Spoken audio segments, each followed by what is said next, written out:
All right, guys, hope everybody's having a great Friday. I got some massive breaking news here for you, and I got a lot of it. So let's start with this here. Yesterday, this is a big deal. James O'Keefe, formerly of Project Veritas, he's a very conservative journalist. He comes out, I don't even know if I'd call him a journalist. I'd call him like a sting operations investigative reporter. Usually he runs these sting operations on Democrats and liberals and leftists and tries to take them down. But now he's changed his target and he's put it on the right. And so this is a huge deal. But he comes out, he's got this video of a top Department of Justice deputy chief who admitted that the government right now is, quote, redacting every Republican while leaving all the liberal Democratic people on the Epstein list. And he says that Ghislaine Maxwell was moved to a minimum security prison as a, quote, benefit to keep her mouth shut. So in other words, don't say bad things about Trump. Don't say bad things about MAGA or the Republicans. If you're going to say anything, say it's Bill Clinton, say it's Democrats, say it's liberals, go after them. And he even admits on video that, yes, it's part of Bureau of Prisons policy to not send a sex criminal and somebody who was involved in human trafficking. You don't send them to a minimum security prison where they can fucking play bocce ball and do pottery and do hot yoga and hold hands and sing Kumbaya. He admits that. But that's exactly what happened with Ghislaine Maxwell because Trump is giving her favorable treatment, so she will lie for him. Now this is verified. Now this is validated. Now we have a top DOJ deputy chief admitting this shit on video, saying Trump is rigging the Epstein files, Republicans are rigging the Epstein files to try to make Democrats look bad. And of course, the ultimate irony is Trump's been saying the exact opposite. He's been saying, oh, it's the Democrats rigged it. They rigged it. They're putting things in there that are fake to make me look bad and Republicans look bad. It's a Democrat hoax is what it is. Meanwhile, it's apparently a Republican hoax. That's what it is. Because they're trying to rig it. They're trying to make sure you take out all the names, Republicans, conservatives, MAGA, Trump, put in all the Democratic names, make Democrats look bad, and lie about it. And I mean, look, it is the ultimate validation that you now have a very conservative guy, James O'Keefe, who posted this video. And what you're seeing is MAGA is starting to fall apart from within.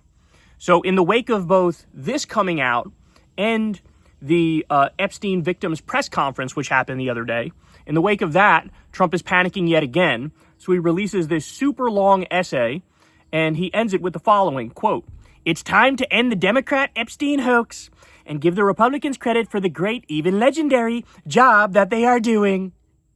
So yet again, stabbing his own supporters in the back and trying to sweep the Epstein files under the rug. Why? Because we all know, at least anybody who's paying attention, we all know that he is heavily implicated in said Epstein files. We've gone through the record before. You all know the record, but Epstein was Trump's best friend for a decade, according to Epstein himself on literal audio tape. Trump was on Epstein's plane 7 times that we know of. It's probably more than that. For the first time ever that Trump and Melania had sex, it was on the Lolita Express, which is Jeffrey Epstein's pedophile plane. Epstein knew the inner workings of the Trump White House in the first term. They shared a girlfriend. Literally, Trump and Epstein shared a girlfriend. Trump wrote a creepy love letter to Epstein on his 50th birthday. Trump offered Epstein a job in his first administration. Epstein learned human trafficking from Trump's teenage modeling agency. And of course, Trump hosted a private event at Mar-a-Lago where the only 2 other people allowed there were Donald Trump and Jeffrey Epstein. And I haven't even mentioned that according to a new book and Michael Wolff, Melania allegedly did you know what with Jeffrey Epstein about a year before she did it with Trump. So that's just, I mean, all this stuff is coming to light. All this stuff is getting out there. And he is desperate. He is panicking. He's trying through all of his force of will, all of his sophistry, all of his tricks, all of his deceit, all of his lies. He's trying to move past this, and he just can't move past it. All right, so we have that. Now let's talk a little bit about the plot against Zohran. So I don't know how many of you guys have been following this, but Donald Trump is directly in contact with the Cuomo campaign, and they're trying to work out a deal whereby Curtis Lewa, who's the Republican running for New York City mayor, he drops out, and Eric Adams, who is running as an independent, formerly a Democrat, now an independent, or no, is he? I'm not sure if Adams is running as a Democrat or an independent. I'm actually not sure. But regardless, they're trying to get him to drop out, and therefore clear the field so that you have Zohran Mamdani running as the Democrat against Cuomo as an independent. Okay, I guess Adams has to be an independent because if he's still running in the general, he would have to be an independent, not a Democrat. So anyway, they're trying to clear the field and make it so that you no longer have a scenario where Curtis Lewa, Andrew Cuomo, and Eric Adams are splitting the vote, right, and making it so Zohran wins easily. Now, according to the polls I've seen, even if they clear the field and have Cuomo versus Zohran, Zohran's still supposed to win relatively handily, but it would definitely make it a tighter race. It's just a math problem, right? So, trying to get this done, you have Eric Adams is being offered by the Trump administration a place in the regime. You're going to love this. So what did they come up with to give Eric Adams? Ambassador to Saudi Arabia. Ladies and gentlemen, do you know the recent scandal that happened with Eric Adams? Eric Adams was caught red-handed being comically corrupt with Turkey. Like straight up taking money and luxury trips and all sorts of shit from the government of Turkey. Trump knows this. The Republicans know this. So they go, what would be something that Eric Adams would agree to because he sees a potential gigantic upside if he takes the job? It would be Saudi Arabia. That's another one of the most corrupt countries that are willing to make it rain on all these politicians and buy them off to the tune of millions of dollars and let them get away with fucking whatever. They know, everybody knows, if Eric Adams accepts this, he's going to, eventually he can become a lobbyist in the future and make $1 gazillion from Saudi Arabia. Saudi can start throwing luxury cars at him and whatever, like everything under the table. But this is what he wants, right? And so they're giving him an offer he kind of can't refuse because he's one of the most corrupt people in U.S. politics. And he would be effectively getting away with it here and getting a green light from the White House. Here, we'll give you this job and be as corrupt as you want, right? So we don't know yet if he's going to take it, but man, that is an enticing offer for somebody as corrupt as Eric Adams. So I want to read you one of the lines in the New York Times piece on this, and shout out to Adam Johnson. He pointed this out here. So listen to this. The last line says, quote, "But the role of envoy to Saudi Arabia is a significant posting that would give Mr. Adams a window into new relationships globally." And as Adam Johnson points out, this last line is such an all-time great euphemism for, quote, help Adams get extremely rich through naked corruption. It's exactly right. That's exactly right. And so they're trying. And by the way, I would like to hear a little more anger from the vote blue no matter who crowd. Now that it is open, it is on the record, it is clear, Trump is talking directly to the Cuomo campaign, and they are trying to organize a plan to clear the field of both Adams and Curtis Lewa. But you don't hear much of that. All the vote blue no matter who people, they're not screaming vote blue no matter who when the blue person in question is Zohran Mamdani. It's pretty fucking quiet out there, isn't it? It is pretty fucking quiet. Now, Zohran, of course, he's got his eye on all this stuff. And so he comes out and challenges Trump to a public debate. He says, let's cut out the middlemen. In other words, stop working behind my fucking back and doing these disgusting, smoky backroom deals. How about you come here and you debate me? I love it. I love it. The fact that now the dividing lines are clear and you know that it's like Zohran and Democratic voters versus everybody else and Trump, who's snuggling up to the other candidates and cutting deals with Cuomo. I mean, look, I don't want to get ahead of myself here, but ain't no way New York City voters, New York City is one of the most liberal places in the country, ain't no way they're going to look at this and go, yeah, let me go vote for the person who's cutting deals with Trump in a pathetic, desperate attempt to hang on to power. I mean, that's all it comes down to for Andrew Cuomo is he wants the fucking power. That's it. Zohran actually wants to make a change for the better. All right, now let's move on to some foreign policy stuff. So Trump announced the other day that he's going to sign an executive order to rename the Department of Defense the Department of War. He's actually going through with it. Now, right off the bat, let me just say, this is definitely more honest. It is definitely more honest. Trump is kind of admitting the embarrassing thing here that, like, we don't give a fuck about defense. This has nothing to do with defense. We're not defending ourselves when we start as many wars as we do. No, we're on offense, if anything. You might as well change it to the Department of Offense. Or you might as well change it to the Department of Imperialism, right? Because that's what it is for real. And so Department of War is definitely more honest, but it's kind of disturbing that you have the President of the United States. He views that as a good thing. So at the same time, he pretends he's Noam fucking Chomsky and brags about stopping 7 wars, which he didn't. He stopped 0 fucking wars. At the same time he does that, he's bombing dinghy boats in Venezuela, bombing Somalia, bombing Yemen, bombing Iran, bombing all these different places, and now admitting, yeah, we want to call the Department of War because we're not doing defense. We're doing war. We're crusading. How about that? The Department of Crusades. You want to go back in, Stinky? Hold on one sec. Hot out here for you.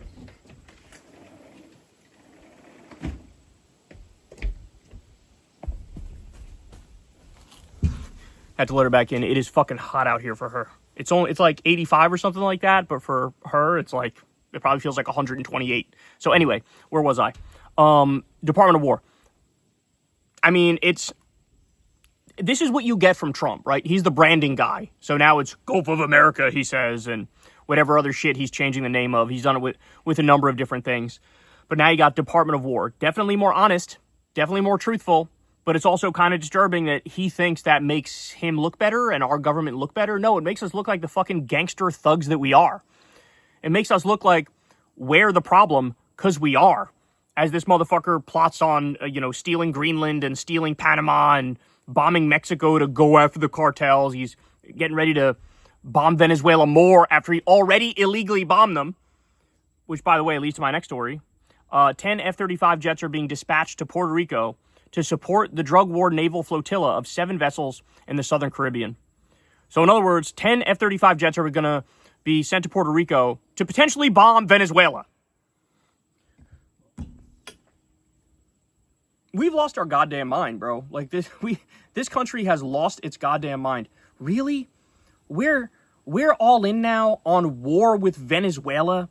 Nobody talked about it. Nobody debated it. Nobody even pretended like this government is some sort of a threat to us because they knew that would be ridiculous. Everybody knows how ridiculous that would be.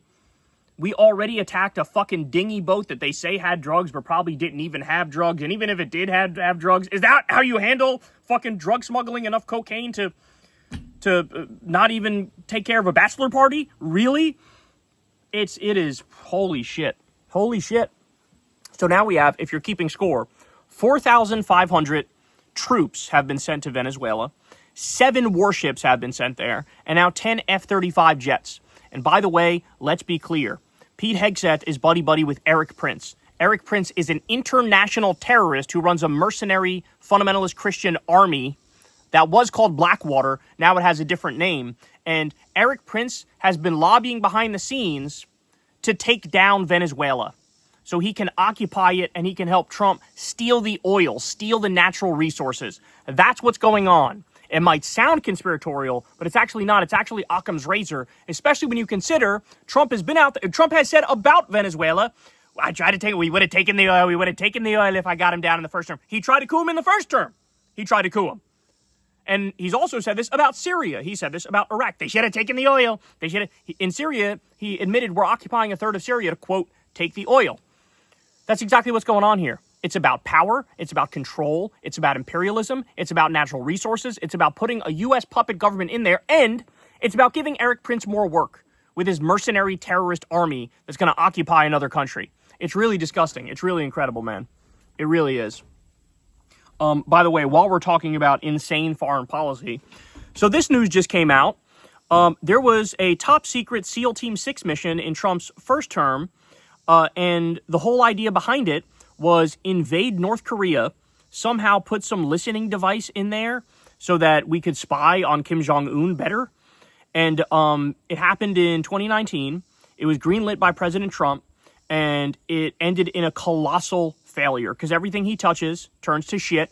His very first military raid as president killed a young American girl. I bet you didn't know that because people don't talk about the actual real failings of the Trump regime. But now we know SEAL Team 6 went into North Korea and failed their mission massively and ended up murdering some unarmed North Koreans on the way. Really good stuff there, guys. Really good stuff. Now, by the way, you ready to get even more furious? Listen to the different members of Congress who knew about this since 2021 and never said dick about it. Ready? Chuck Schumer, Nancy Pelosi, Adam Schiff, Mark Warner, Kevin McCarthy, Mitch McConnell, and Devin Nunes. They all knew. They all knew about this. Nobody said shit. Let me ask you a question. You're the opposition leader, Chuck Schumer, Nancy Pelosi. You're a high-level Democrat, Adam Schiff, Mark Warner, and you didn't bring up that the president of the opposing party launched a failed mission to try to put some listening device in North Korea and ended up murdering innocent North Koreans, nearly sparking fucking World War III, and you got nothing to say about it? Nothing. You're not attacking them? You're useless. You're beyond useless. Do you know that you're a politician and you're supposed to do this thing called politics? Are you aware of that? You have to make arguments. You have to be persuasive. You have to point things out about how good you are and how bad the opposition is. But no, you're in cahoots with the Trump regime, this fucking fascist menace. Now add it to the list of all of the fucking Trump warmongering foreign policy bullshit. And this is the stuff that people don't talk about nearly enough. As he brags that we stopped 7 wars. It depends on his mood, by the way. Sometimes he says 7. Sometimes he says 10. Because he's making it all up anyway. Why not say fucking 38? I stopped 38 wars. It was really something special. But the reality of the situation is now we got another thing to add to his list of hawkish bullshit. Increasing drone strikes over 400%, keeping us in Iraq and Afghanistan, bombing Syria twice, bombing Somalia, stealing the oil from Syria, increasing the Pentagon budget every single year, taking $100 million from Miriam Adelson to annex the West Bank, assassinating the top Iranian commander, Soleimani, who was fighting ISIS, trying to coup Venezuela in the first term, ripping up the Iran agreement, dropping the Moab on Afghanistan, arming Saudi Arabia as they did a genocide in Yemen, and then vetoing a bill that passed Congress to cut off the weapons to the genociders. Do I need to continue? This is who we're dealing with here. This should disgust absolutely everybody. All right, more. Let's move on to some economic stuff. So there's this piece coming out of a local news station, KATV, and it's an Arkansas news station. And basically what's happening is hundreds of Arkansas farmers are absolutely begging and pleading with the federal government to help them and provide emergency funding because the economy has been absolutely obliterated for them. So, of course, the tariffs it's destroyed their ability to access the global market. You have that and plunging commodity prices. They say there's almost no hope of even breaking even, never mind making a profit. So input costs are soaring. Nobody wants to trade with us anymore because of the trade war, because of the tariffs Trump's putting on other countries. These farmers had deals with other countries. Now that's fallen through. They're cooked. They're absolutely positively cooked. So they talk to a lot of farmers in this piece and they're just like, bro, if we don't get help, like it's a wrap. Like we're donezo. It's over. And you think this is an isolated thing? Oh boy, you better buckle up because it's going to be a hell of a lot more than this. The entire economy is a house of cards. This shit is going to go up in smoke and it's going to be catastrophic is not a strong enough word. So to that point, yesterday we had one of the global financial news outlets tweet the following, that U.S. companies announced just 1,494 new jobs in August. That's the lowest for the month since 2009. Layoffs surged 39% to 85,979. So we're starting to get some of the new data trickling in about the month of August, and it is not pretty. And even though Trump is hiring paid hacks to lie about the numbers, it doesn't matter how much you lie, people can feel the reality. They see it in their real life. It impacts them. It impacts their friends and families. It impacts the community. People talk. People know the reality. Your propaganda can only get you so far. So more. The U.S. economy, this is a different one here. Different numbers, I should say. Breaking, the U.S. economy adds 22,000 jobs in August, below the expectations of 75,000. Now, also let me point out, they're going to revise this number in a month or two, and it's going to go from adding 22,000 to like losing 150,000. Hear me now, quote me later, because I'm going to give you the revisions for the month before in just a second. Okay. The unemployment rate rises to 4.3%. This marks the second lowest jobs report number since July 2021. During the global pandemic, the labor market is rapidly deteriorating. All right, more. ABC News is reporting that parents faced steeper prices for back-to-school shopping this year, with costs rising 7.3% because of the tariffs. 7.3%. Now, guys, understand something. This is the whole ball game. So it doesn't matter what Trump says. It doesn't matter what he does. It doesn't matter how good his propaganda game is and how much of a sophist he is. At the end of the day, if unemployment rises and inflation spikes, he is cooked. He's already at 37% approval rating in one poll, 38% in another poll. That number's only going to continue to go down because this is the sort of stuff that makes the public fucking despise you. 7.3% inflation for all the back-to-school goods that all the parents across this country just had to buy. I'm telling you, man. I'm telling you, and we're just getting started with this stuff. All right, another one. This is Frank Luntz tweets this from ABC News. Today's jobs report includes a downward revision for the month of June. Okay, ready? Saying the U.S. labor market lost 13,000 jobs that month, much more or much lower than a previous estimate of adding 14,000 jobs. It marked the first monthly job loss since December 2020, which was peak pandemic skis. Peak pandemic. So they said, oh, we added 14,000. The reality, they lost 13,000. Now, I do think the revisions are going to go down when the August updates come in.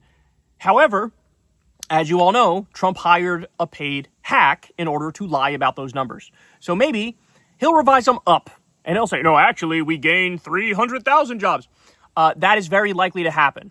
But just know the wheels are already starting to come off, and I don't think there's any reversing this, especially because the Trump regime is committed to this postmodernist rejection of empirical reality. Like, they literally just want to make their own reality and lie about it and just pretend like the real world doesn't exist. Like, that is genuinely their approach to tackling certain problems. That's exactly what Trump did when he got a jobs report he didn't like, and he just said, well, I'm firing the person who gave me the information, right? He's acting like a fucking idiot, like some leader in the year 1300 from the Dark Ages or the Middle Ages or whatever the fuck. Like, you can get somebody to come lie to you, but the people are still going to hate you because the reality is what it is. But this is what they do. This is right-wing postmodernism to a T. It's like, we'll just lie and make up some new shit and run with it and repeat it 5,000 times, and that'll be enough to keep our 30% that love us no matter what in line. All right, more. This is in CBS News. The oil giant ConocoPhillips is slashing 25% of its workforce. That's up to 3,200 jobs. Now, the reason why this is important, stop and think about it, Trump has gone all in on fossil fuels.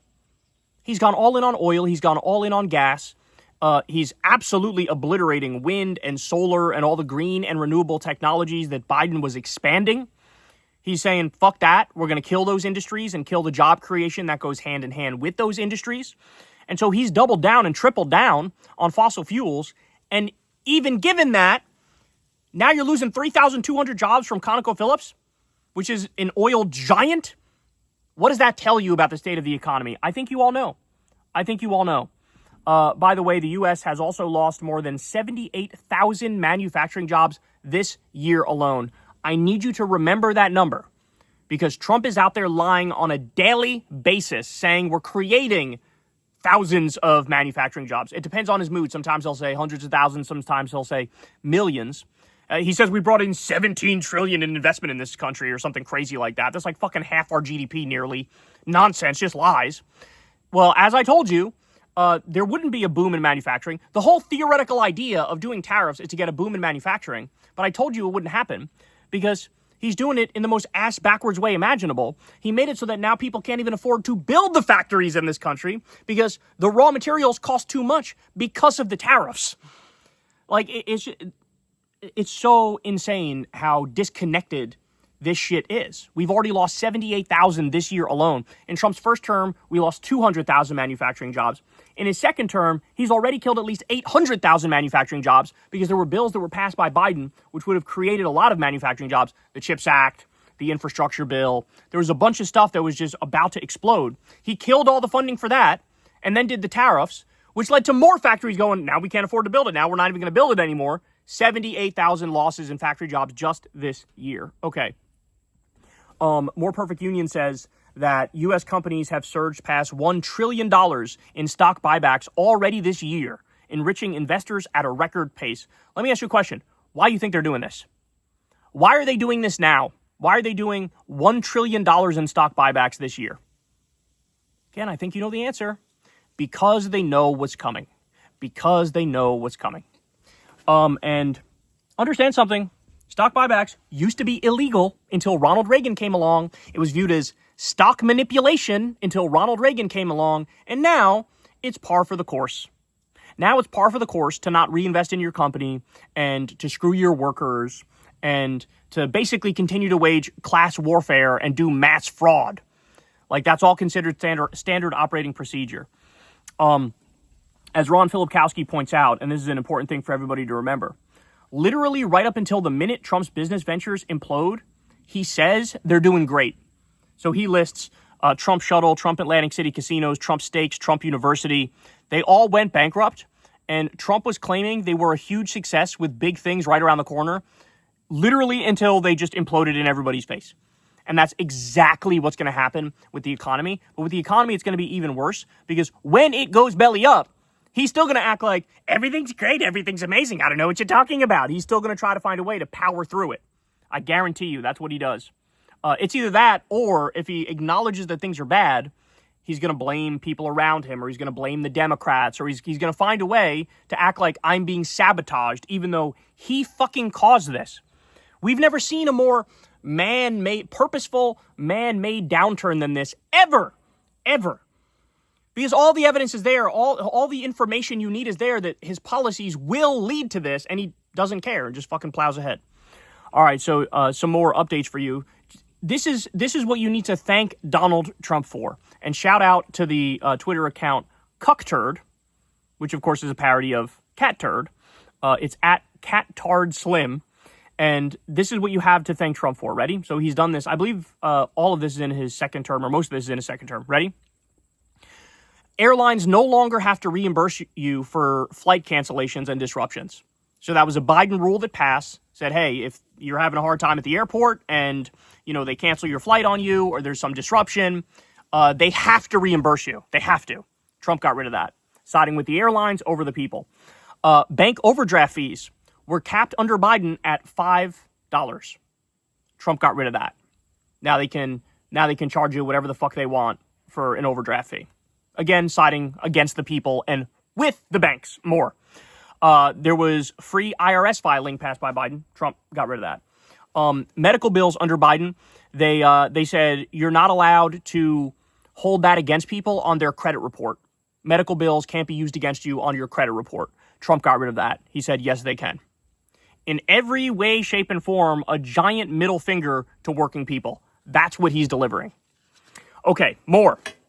Now let's talk about this huge RFK hearing yesterday. Holy shit, was this thing wild. So first of all, let me point out, this motherfucker looks like he's dying, dog.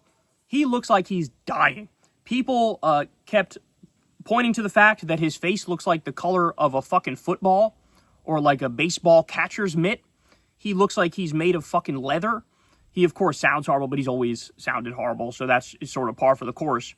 But when I tell you it was a fucking lie fest, bro, it was out of this world. So to give a couple examples, RFK said with a straight face that, it's false that rural hospitals are underfunded under Trump and that many of them are going to shut down. And they have all these little MAGA accounts going out there saying, RFK debunks that rural hospitals are in trouble under Trump.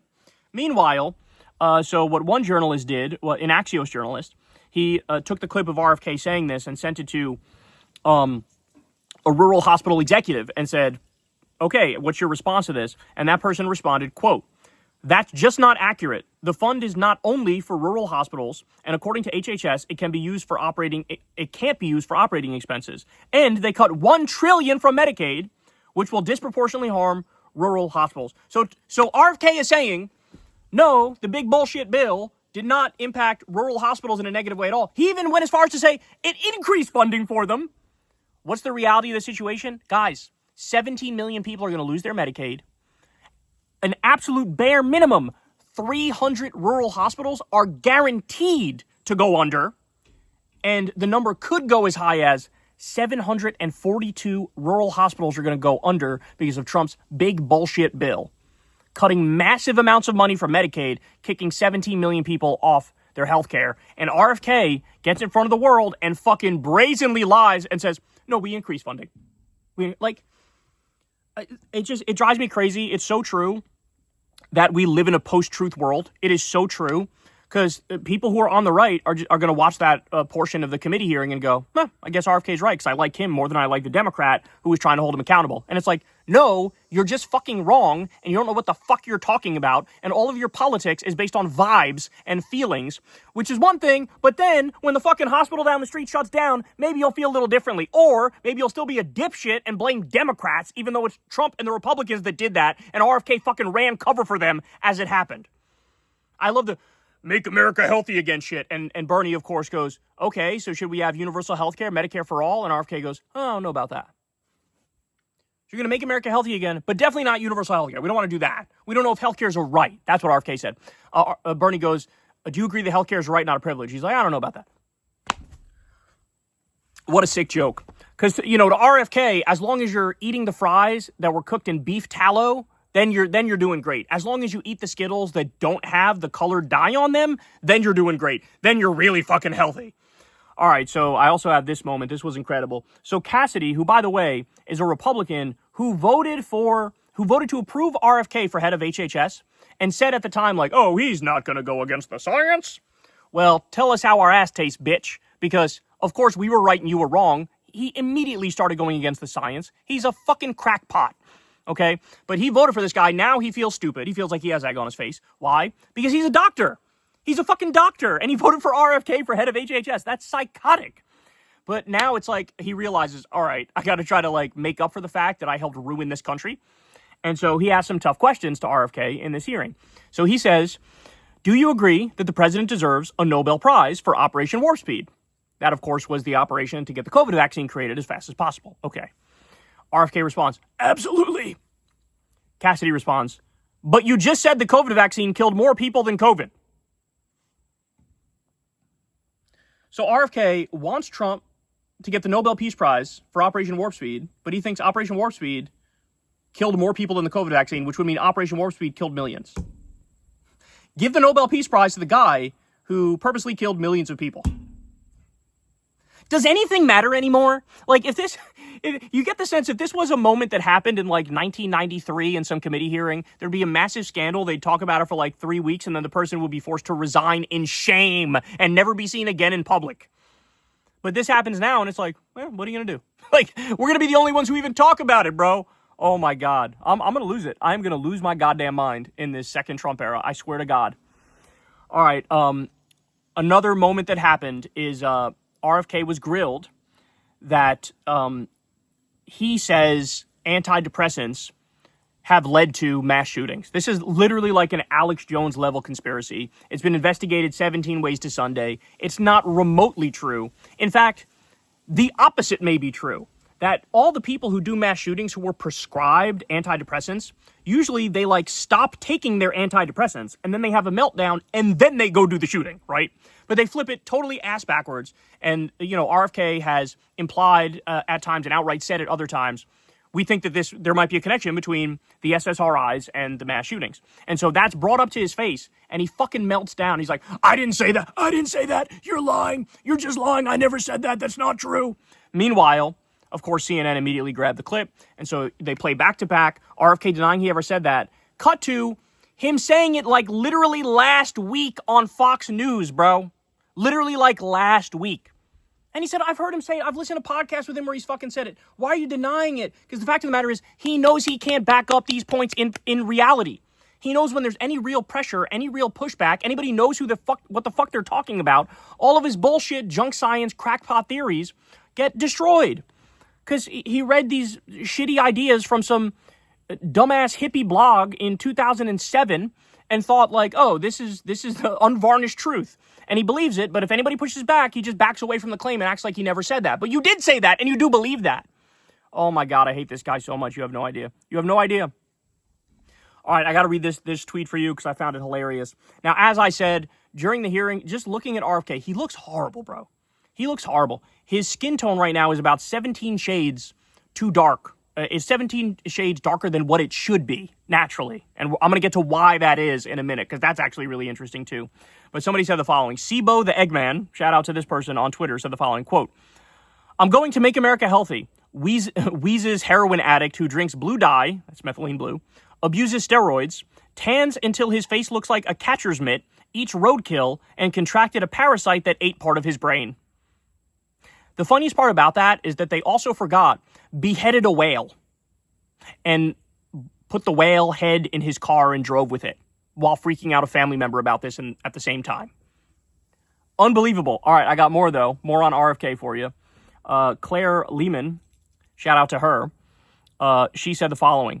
RFK Jr. grew up as an untouchable rich kid who introduced his younger siblings to hard drugs and avoided consequences for being a degenerate because of his name. Reminder that his younger brother, David, fatally overdosed at the age of 28 while his first wife killed herself. Oh, second wife, not first wife, excuse me. And by the way, she also found a diary of RFK's where he wrote about all of the affairs he had. I forget the exact number, 20-something maybe, affairs he had, maybe more than that, on his second wife, and she found that and then killed herself. He wrote in a lot of detail the type of dirty things he did with these women that he cheated on his wife with. So, yeah, that's great. And then here's the part that people don't know, but they should know. And shout out to Ahmed, who said this on Twitter.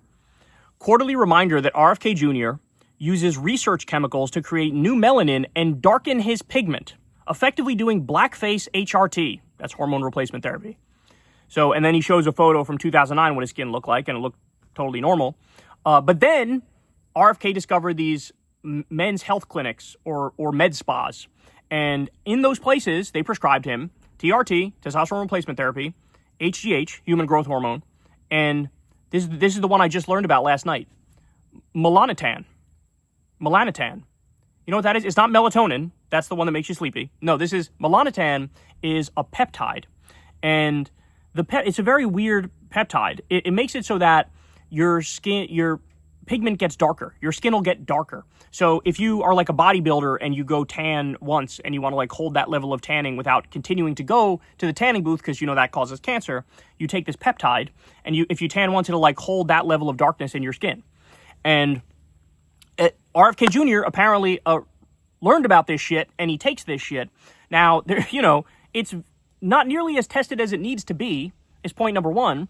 Point number two, it also causes erections to happen at random times, and like priapism erections that won't go down. So this goes perfectly hand in hand with everything that we know about RFK Jr. because he's a motherfucking horn dog, and shit, he fucking hit on Crystal, dog. He hit on Crystal. Remember when he did a couple interviews with Breaking Points, and Crystal grilled him, and at the time everybody was like mad at Crystal over it. Then, come to find out 6 months later, a year later, but he's like, okay, yeah, I guess Crystal was right about fucking everything she said to him, because she fucking is. But in the midst of that, he was trying to be, Rico Suave, Mr. Smooth over here, fucking texting her, I saw you got some backlash, and I just want you to know, I think you did a great job. You keep at it, Supergirl. You want to touch my penis? Please touch my penis. All right, he didn't say that last part, but that was implied. Right? But part of this fucking peptide that he takes not only darkens his skin, but also gives you fucking priapism erections that won't go down and probably increases fucking libido as well. Bro, you're fucking 70 years old, dog. You're 70 years old. You're acting like a 24-year-old who fights in the WWE or does, bodybuilding as a profession. You're fucking taking HGH and TRT and, I mean, like, what are we talking about here? And this guy thinks he's like the ultimate health nut, right? It's like, no, you're into some crank shit. By the way, as he wants to ban artificial food dyes, and they're trying to ban artificial food dyes, he literally drinks blue dye, methylene blue. His brain is fucking blue. This is the new fad fucking biohacking thing that a lot of these idiots are onto now. This methylene blue fixes your mitochondria and has all these upsides. And so there's a video of him and picture of him on a plane dripping in methylene blue into his water and drinking it. And by the way, giving himself like quadruple the dose that he's supposed to fucking take. Like, this is the guy who's running our science. Guys, there was a clip that was resurfaced floating around yesterday where he thinks that it wasn't that the polio vaccine made it so polio went away. It's not because of the vaccine. No, he says, when we banned DDT, the pesticide, then it went away.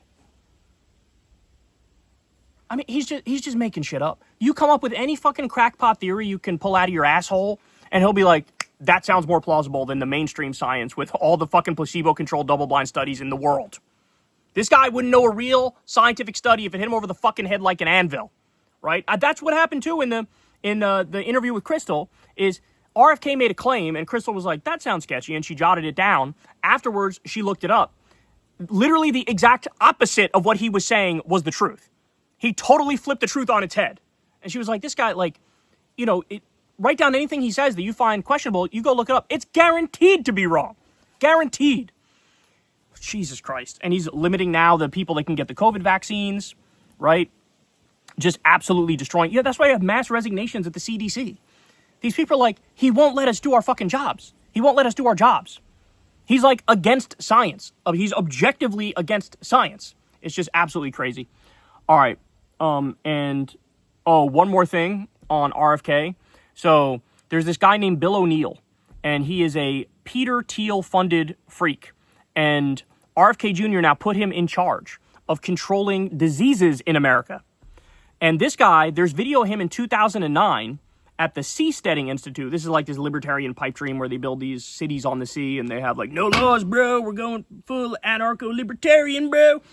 And he's at this conference where he's arguing for people to be able to sell their organs. Quote, there are plenty of healthy spare kidneys walking around.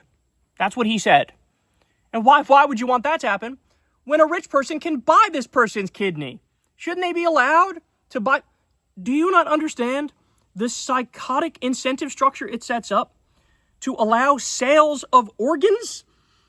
I mean, you're just asking to live in a dystopian fucking fascist hellscape where, people, we can't pay the mortgage this month, honey. Well, I can always go sell a body part. Like, this is what these guys want. This is what they want. Oh my God. I'm going to lose it. By the way, you want to talk about being in big trouble? And this is what's happened now because of RFK now being the head of Health and Human Services, because of the rise of the bro science in the Rogan sphere and all these assholes who have a outsized influence in media. Ready for this? The vaccine, there's a poll about should the government mandate vaccines for kids for school? And of course, the logic behind that is very simple. Schools are a petri dish, and shit flies around all the time. There are people getting sick all the time, and then they spread it to their families, and it rips through the whole of society when you have, schools and kids in close proximity, and everybody sneezing and coughing on each other and all that stuff, and stuff spreads fast. So the idea of mandating the vaccines is we need to make sure we don't get any real bad, plagues that come about because of the school. So there's however many vaccines. I think it varies state by state, but there's a certain number of vaccines you have to get for you to go to public school. 6 in some states, more in other states or whatever, right? And everybody was in favor of this. So they did a poll in 1991. Should the government do a vaccine mandate for kids in school? And 81% of the country said, of course, yeah. I don't want to get sick. I don't want to get fucking measles or mumps or rubella or fucking whatever other shit that we can basically cure because we have a vaccine. I don't want to get that shit. So yeah, make everybody get the vaccine. Well, in 2019, they redid that poll. 62% of the country said, yeah, we should mandate kids in school get vaccinated. Okay, ready? Gets worse. 2024, they redid that poll. 51%. So we went from 81% in 1991 going, hooray science, we love science, let's not have plagues hit us every fucking year. Now, in 2024, only 51% of the country says it should be mandatory to get a vaccine to go to school, to protect the kids and the broader population from getting fucking plagues on a regular basis and everybody getting sick and the death rate skyrocketing. We're going to have to relearn the simplest of fucking lessons because people are dipshits now. Nobody knows anything. We live in a post-truth, post-science world where, like, somebody with vibes who's charismatic, who can talk, whatever they say, that can override, you know, the 17 guys in fucking lab coats who spent their whole lives getting degrees and doing studies on these things. Oh, my God. Absolutely insane. All right. Let me give you some more. So, you know how we discussed there was a court that ruled that alligator Alcatraz, or as we call it, alligator Auschwitz, that you gotta dismantle it. This is totally illegal, totally unconstitutional. You got to move everybody out who's there. Got to get rid of it. And that was actually one of the court orders that it appeared like the Trump regime was following, which is surprising because they sort of pick and choose which ones they follow and don't. Well, get this. ABC News reports that a federal appeals court is allowing the state of Florida to continue operating alligator Alcatraz. So on appeal, they reversed it. Yeah, not good. This is probably going to go all the way to the Supreme Court, and then we're all going to have to sit there and fucking cross our fingers that these douchebags in robes are going to agree that concentration camps are bad. Concentration camps shouldn't be legal. We're going to have to wait and hold our breath and hope that they don't say, yeah, it's okay. Sure, it was 81 degrees in there, and it floods if there's even a little fucking drizzle outside, and you had a fucking pandemic that was ripping through the place, and is completely unsanitary, and there's regular torture there. Sure, all that happens. We're going to allow it. We're going to allow it. So, not good, y'all. Really, really not good. All right. Well,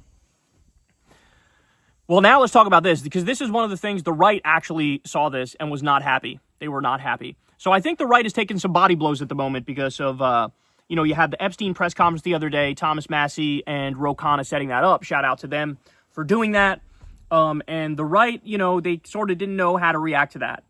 And also, you got that James O'Keefe thing that we opened this segment with, where we now know that Trump is rigging the Epstein files and trying to take out all the things that are bad for Republicans and leave in the things that are bad for Democrats. All this is coming out, and the Republicans, MAGA, is like, they're out of tricks. Like, how do we fucking deal with this, right? Well, to add insult to injury at the same fucking time. Yesterday in the White House, what did Trump do? He had this huge meeting, this huge dinner with a bunch of billionaire tech CEO assholes, right? Now, by the way, these guys, the right doesn't have a principled stance against billionaires. These are right-wingers. Like, they're pro-billionaire in many respects. But it was the specific ones that he had that's irking them, because the specific ones he had are at, like, the core of a lot of the right-wing conspiracies. So, for example, who was there? Bill Gates. Bill Gates. He's like the chief billionaire villain of the right, is Bill Gates. Bill Gates was only sitting a couple seats away from Trump. We had Tim Cook, Mark Zuckerberg, Bill Gates, Sergey Brin, Sam Altman. Going down the list here, let me see who else we got. A bunch of people who honestly I've never heard of. That asshole Chamath Palihapitiya, or however you say it. Sundar Pichai, he's the Google guy. Some dude, Vivek, I don't know. Not Vivek Ramaswamy, another Vivek. And Susie Wiles, of course, that's chief of staff and a lobbyist. But you have Trump and all these tech oligarch, CEO, billionaire, robber baron assholes. And they're all sitting around. And Bill Gates is going, oh, thank you, sir. As Trump has said, we're actually going to get together. We're going to cure all these diseases. We're going to work together to cure all these diseases. It's going to be great. I mean, again, the right is watching this in fucking horror. Because they see Bill Gates, they think, New World Order, Illuminati, fucking Agenda 21, microchips in the vaccines, yada, yada. And so we're getting 3 big body blows to the right, where they got to be questioning their sanity. They got to be questioning their loyalty. 3 big body blows where it's like right at the heart of what MAGA is supposed to be. Fucking house of cards crumbling around them. And look, as I point out, like, this is the regime of the billionaires. It is a fascist regime. And you know who they actually represent? The billionaires. So they'll do all the cruel shit in the world to immigrants and trans people. More on that in a little bit, by the way. But really, the goal is more tax cuts for the rich. Really, the goal is more subsidies for the rich. Really, the goal is rig the economy more, basically make it so that these oligarchs become dictators in their own respect, and they have all the money and they have all the power, and everybody else is a fucking slave peasant that works for them at their whim. Like, that's what it is. And It's never been more clear. It's never been more clear. It's never been more obvious. All right, so now let's talk about that trans thing, because this is actually really disturbing. So the Department of Justice is currently looking at ways to ban trans Americans from owning guns. So do you understand what's going on here? So the other day, we had a shooting, and it happened to be a trans person. Now, when you look deeper into their political ideology and their philosophy based on the writings that they put on their guns and their clips and all that stuff, you find out very quickly, this person's like super far fucking right. This person's like Groyper all day long, doing like Holocaust denial and shit on with the writing on the guns. Just, you know, you can go back and watch the original segment that we did on it, and it'll tell you everything that you need to know about the political philosophy. But basically, it's like you got somebody with a brain that's literally broken, probably had some sort of brain trauma, which made them predisposed to violence in the first place. Mix that with this like far-right Nazi-like ideology, and it's incidental that the person happened to be trans. So in recent history, there's a grand total of, ready? 2 examples of trans shooters. So we actually have the statistics on it, and we know that when you crunch the numbers, trans mass shooters, they're actually underrepresented compared to the numbers in the population that are trans, right? So like they're not even up to par with what their percentage is of the population, which means they are less likely to commit mass shootings. Now, of course, we all know the reality of the situation. Who's most likely to do mass shootings? Right-wingers. It's right-wingers, and it's just, you know, disaffected young white men with no purpose and no meaning. Those are the ones who statistically do the mass shootings the most. So it's not like the Trump regime is coming out here and they're saying, look, we're for red flag laws. We're going to do red flag laws across the country. And here's our criteria for that. You need to have a history of violence, even one example of a violent incident, and you're no longer allowed to get a gun. Or we're going to make sure we go after whatever, paranoid schizophrenics, people with severe depression, people with severe anxiety, or like where you have this criteria, hey, here's the group of people that we're going to say you can't have the gun.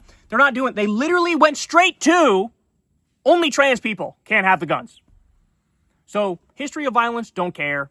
Violent paranoid schizophrenic, don't care. Severe depression, severe anxiety, don't care. Posting shit online like, I am now going to shoot up the school, don't care. In fact, that happened with this person. Nobody fucking stopped him. Nobody stopped him. Right?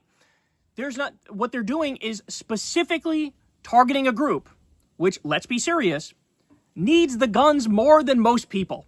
Why? Because we live in a violently transphobic country. The violence against trans people, the rate of violence against trans people is way higher than the rate of violence against almost anybody else.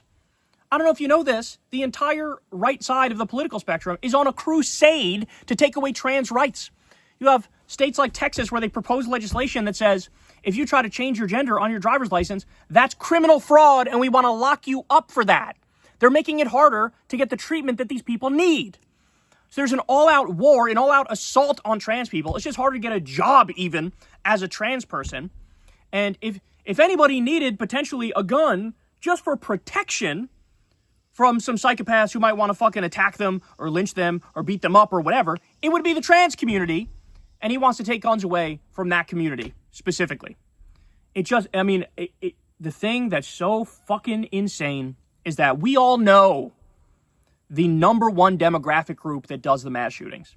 As I said, disaffected young white men, mentally off, mentally ill white men, or far right-wing white men, and they are not in any way, shape, or form saying, we got to take the guns away from all the white men because they're the ones who statistically do the mass shootings. They don't say that. They would never say that. It'd be the opposite of anything they would ever do, even though that's what the numbers show. But somehow, white men are granted the ability to be individuals. If you're a white man, it's not what some other white guy does doesn't impact me at all. I'm a different person. I have nothing in common with that guy. Oh, what? We share the same color skin? Who cares? That doesn't mean anything. That's how it's viewed for white men.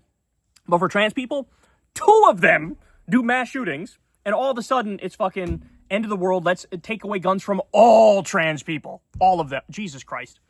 So I would say, look, if you're trans, you guys know me. I'm in favor of the basic gun reforms. I want universal background checks. I want red flag laws. I want a licensing system for people to get the guns. I want to ban the high-capacity magazines. I'm fine with bringing back the assault weapons ban. I'm in favor of all the basic gun reforms. Having said that, if there's one group of people that I would tell them, you know what, you better go ahead and get a weapon for self-defense, I would tell that to the trans community in this country because of the assault that they're currently under. And now they're coming to literally trying to take away your Second Amendment rights.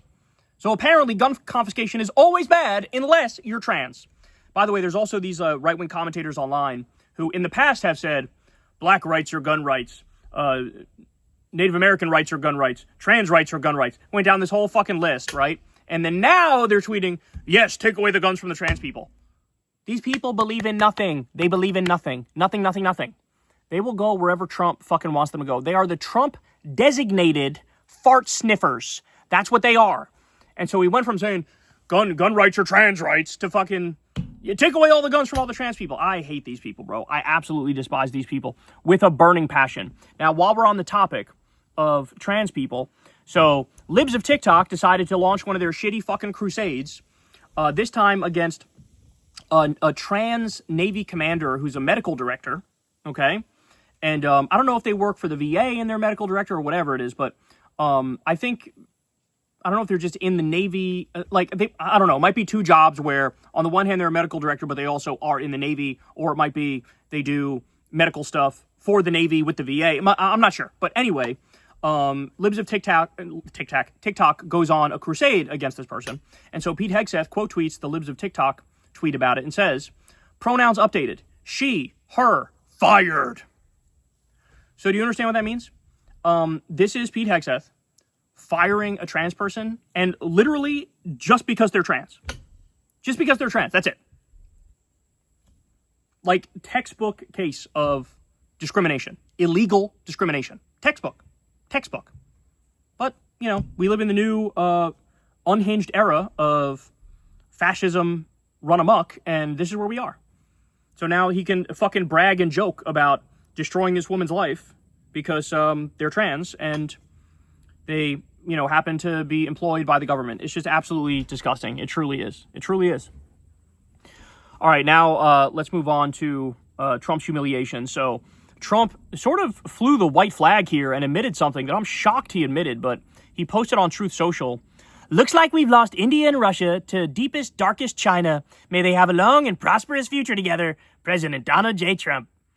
And he shows a picture of Vladimir Putin, President Xi, and Modi of India walking together. They, of course, were at this, you know, the big Chinese parade that happened the other day. And remember, guys, all of this is self-inflicted. All of this is self-inflicted. So what happened is Trump decided we're going to slap, I think it was a 50%, 40 or 50% tariff on India, because India is still doing business with Russia, even though there's the war in Ukraine. And so we slap a 50% tariff on India, and India's response is basically to say, how about you go fuck yourself? The other thing is India was pissed off that Trump lied about stopping a war between India and Pakistan. Trump tried to take credit and say, I stopped the war. I talked to both of them. I stopped it. And both Modi from India and the Pakistan government came out and said, that's not true at all. He didn't talk to fucking any of us. He's just fucking lying. And so the relationship has really fallen apart, right? And instead of not being a douchebag and not slapping random tariffs on top allies of ours, Trump basically doubled down. And so, well, guess what happened? As we've been pointing out from the beginning, I mean, run the tape. We've told you guys, you are pushing the entire world into the loving embrace of China. And even ones who don't go into the loving embrace of China, they'll at the very least try to work around the U.S. with others because they know we're psychos, we're not good to our word, we'll stab you in the back, we'll throw you under the bus, no questions about, no doubt about it, no questions asked. And so this is the result. Now you see Russia, China, and India are snuggling up together. You see Canada probably is trying to work around us now. Mexico for sure is trying to work around us because Trump is drawing up plans to fucking bomb them, right? I mean, what's going to happen is we're going to have no allies, and eventually the dollar is no longer going to be the world reserve currency, and we are in for an era of darkness. I mean, I don't think Americans truly grasp how bad things can get. I don't think they get it, how bad things can get. We were the world's sole superpower for a long time, and with the dollar as the world reserve currency, whenever there was an economic downturn, the dollar would get stronger because of that, because people would do a flight to safety and get dollars, right? Well, now, that's not the case anymore. Now the flight to safety is gold, and people are like, fuck the dollar, because they know we're a waning empire on our way out, and they don't fucking like us, right? So it can get ugly, and the signs are already there of new alliances being born, and the U.S. being left in the past, because Trump decided actively, let me make every decision that will piss off everybody else, and be Mr. Tough Guy. And oops, sorry, the unintended consequences were now the U.S. is cooked. All right. Got to point this out. This is fucking ridiculous. But Tim Pool said the following. He tweeted, high-profile accounts that get paid to post political propaganda without disclosing should be insta-banned. Now, my guess is he said this in response to the whole chorus scandal. And by the way, we had Taylor Lorenz on Crystal Kyle and Friends. It's dropping today, so definitely sign up on Substack for that because it was a great conversation. You'll get about half the conversation as a teaser clip, but you want to see the full thing, so sign up on Substack to get the full thing. That drops later tonight. But my guess is he's talking about, whatever, Brian Tyler Cohen, David Pakman, all these other people who were part of this chorus thing. Chorus is basically funded by this dark money liberal group called the 1630 Fund. And so they didn't disclose that they were it's a little complicated because Brian Tyler Cohen did disclose. He founded the program and he talked about it, right? But the funding coming from the 1630 Fund and it being dark money, that part was not disclosed, right? But anyway, I think Tim Pool is going after the liberal creators when he says this, right? Well, Micah Irfan comes out and says the following. Reminder, 12 months before this tweet, a federal indictment exposed that Tim Pool was getting paid $100,000 per episode from Russian state media. Tim, how about you sit down and shut the fuck up? How about, you know what? Hold my pocket. Hold my pocket, bitch. Let me explain something to you. You're in no place to talk about this whatsoever. The most any creator got out of that program was, I think, $8,000 a month. This motherfucker was getting $100,000 per video from a group called Tenet Media, which was funded by the Russian government, okay? So, by the way, that also goes to show you, look at what the money's like on the right. You ever wonder why all the grifters always end up grifting to the right? Because that's where all the fucking money is. You got these right-wing think tanks and these billionaires that'll just fucking throw money at you endlessly. On the Democratic side, this is the first time I've seen a sort of like dark money effort to try to get Democratic posters funded. And the highest level was $8,000 a month. Meanwhile, some people got as low as $250 a month. Now, somebody like me can criticize that all day, every day. I'm against dark money in principle. I'm against billionaire money in principle. I think we should do this the right way. I think it should be actually independent media. I think we should be funded grassroots style, right? I can talk about that because I walk the walk and I talk the talk. I do both, right? You, on the other hand, should never, ever make any criticism about anybody else's funding mechanism ever the fuck again, okay? Because you guys are the worst, the most shameless of all of them. God, I hate these people. Holy fucking shit. Could you imagine having the nerve? Could you imagine this motherfucker's swimming in a pool that's packed full of fucking Russian rubles, and he's lecturing some Democratic creators who have a TikTok account and make like $1,000 a month or some shit? Like, fuck you. Fuck you. Jesus Christ. All right. CBS News is reporting that U.S. immigration authorities raided the sprawling site where Hyundai manufactures electric vehicles in southeast Georgia. So they conducted a search that shut down construction on an adjacent factory being built to produce EV batteries. So get this, they ended up detaining 450 people. An ICE raid detained 450 people. Now remember, every single one of these people is doing a job. And of course, Stephen Miller's Nazi ass decided, that's what I want you to do. I don't want you to go after the cartels. I don't want you to go after the criminals. I don't want you to do the hard investigative work to figure out who the real bad guys are. No, I want you to go after the day laborers at Home Depot. I want you to go after the people at 7-Eleven. I want you to go after the people at the hair salons. I want you to go after the people literally doing work at a Hyundai manufacturer. And so, classic. I mean, this is what they do. They're going after like the most productive people and the people who cause no problems to anybody, of course. All right. Got to talk about this. So, Axios is reporting that there's an 88-year-old congressperson, Democratic congressperson, Eleanor Holmes Norton. And she says, quote, "Of course she's seeking re-election. Quote, my seniority is what is very important, and I'm not going to step aside." 88 years old. Her office didn't walk it back this time. Quote, "We don't have anything to add." So she's 88 years old. She was at a press conference recently where they had to like literally bring her up to the podium and say, "Are you good now? Could I like walk away now?" And clearly having trouble being mobile. She needs help getting anywhere that she wants to go. And she's saying at 88 years old, she's going to run again. Look, I was never the kind of person, ever the kind of person to say we should have a cap where you have to retire once you hit a certain age. I really didn't believe that. Because, you think of somebody like Bernie who does God's work, and we want him there as long as humanly possible. But at the same time, you sort of assume that people will be reasonable. You sort of assume that common sense takes over at some point, and some people will step aside. And to be fair, that happened like Jerry Nadler. That happened with him. He's like, yeah, I'm going to step aside. Whatever. I'm getting up there in age. I'm going to step down now. But most of them don't. Most of them cling to power just ruthlessly. And they don't want to step aside. They don't want to make room for the next generation. The other thing is a lot of these older people are really ill-equipped to deal with modern society and technology, and they don't understand a lot of things that they kind of need to understand to be a lawmaker. And so, I don't know, man. Maybe I was wrong. Maybe, hey, we have a minimum age in order to get power, right? In order to get elected at different levels. Why shouldn't we have a maximum age? Now, you could argue, the more science extends our lifespans, the more you need to raise that line. I mean, that's fair, but I don't know. When you're 88 years old and you're like, I'm definitely not 70, it's like, bro, what is wrong with you? What is wrong with you? And this has nothing to do with her politics, right? This has nothing to do with maybe her voting record is 90% what I'd like it to be, right? It's got nothing to do with that. It really is. I don't know. It's just like a sign of a decrepit, rotten, failing nation, I feel like. I feel like this is part of the package deal with the decline of the U.S. is that we see stuff like this. Gerontocracy, I think is fair to say. And again, nothing to do with her politics. Bernie Sanders is old, and he's still one of my favorite politicians in this country. But I don't know, man. It's starting to get a little ridiculous here. All right, and then just a couple more things here. So shout out to Evan on Twitter.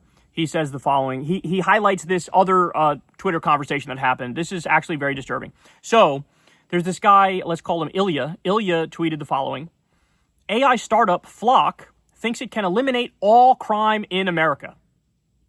Okay. So then a guy named Gary, I guess he works with Flock, he says the following. Flock Safety currently solves 700,000 reported cases of crime per year, which is about 10% of reported crime nationwide. And they're just getting started. So the whole idea behind this AI startup that thinks they can eliminate all crime, take a guess how they do that. Mass surveillance. Of course, mass surveillance. Record everybody at all times, and then we'll be able to stop all crime, right? So somebody replies to this and says, I don't know, this is pretty dystopian, man. And Gary replies, oh, you're thinking of Chinese surveillance. U.S.-based surveillance helps victims and prevents more victims. So Evan sees this back and forth and says, no, you don't understand. We're creating a good Big Brother. I don't know. You assume that people get like some very basic things. You assume everybody understands very basic things, right? Like a police state is bad. Right to privacy is good. We shouldn't have cameras literally fucking everywhere. Like you assume basic things are understood. But then you have like some douchebag comes along, some San Francisco tech bro douchebag or some rich asshole comes along and he's like, I've now found a way to monetize putting cameras absolutely everywhere, taking away everybody's right to privacy and creating a dystopian hellscape of a future. Let's do a full tyrannical police state. And he pitches it like, isn't this a great novel idea? And it's like, oh my God. There is nothing that is off the table anymore. I mean, there's a live stream genocide going on right now in Gaza. Israel is mass murdering all the Palestinians, killing as many as they can, and the rest of them they want to fucking round up and ship somewhere else and finish the ethnic cleansing and then build a Riviera, casinos and hotels on the beach in fucking Gaza.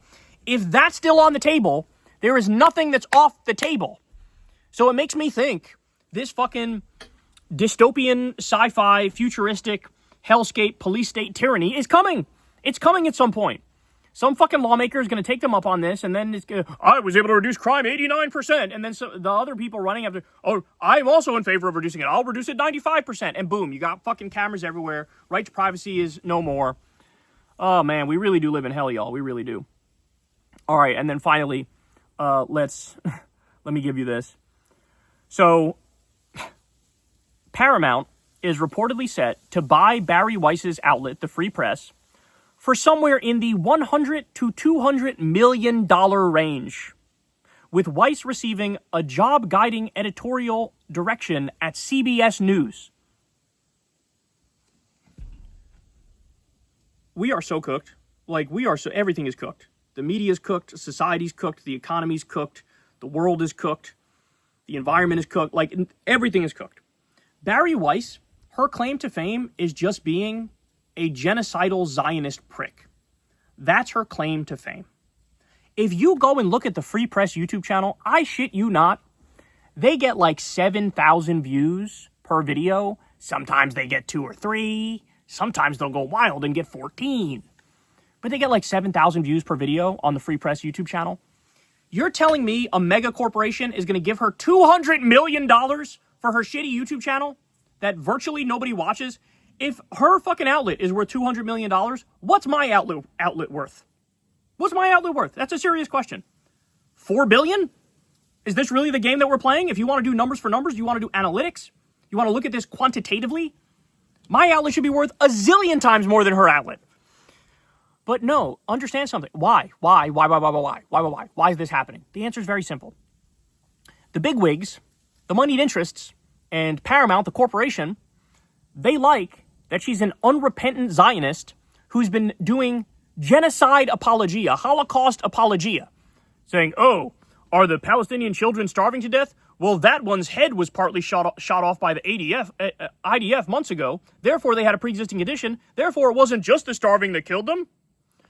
Like, oh, this one has other health issues and you didn't let them know. Like, the whole point of the Free Press is to justify and rationalize the mass extermination of Palestinians in Gaza. That's the whole point. And so the moneyed interests and the bigwigs over at these mega media corporations like at Paramount, they like that.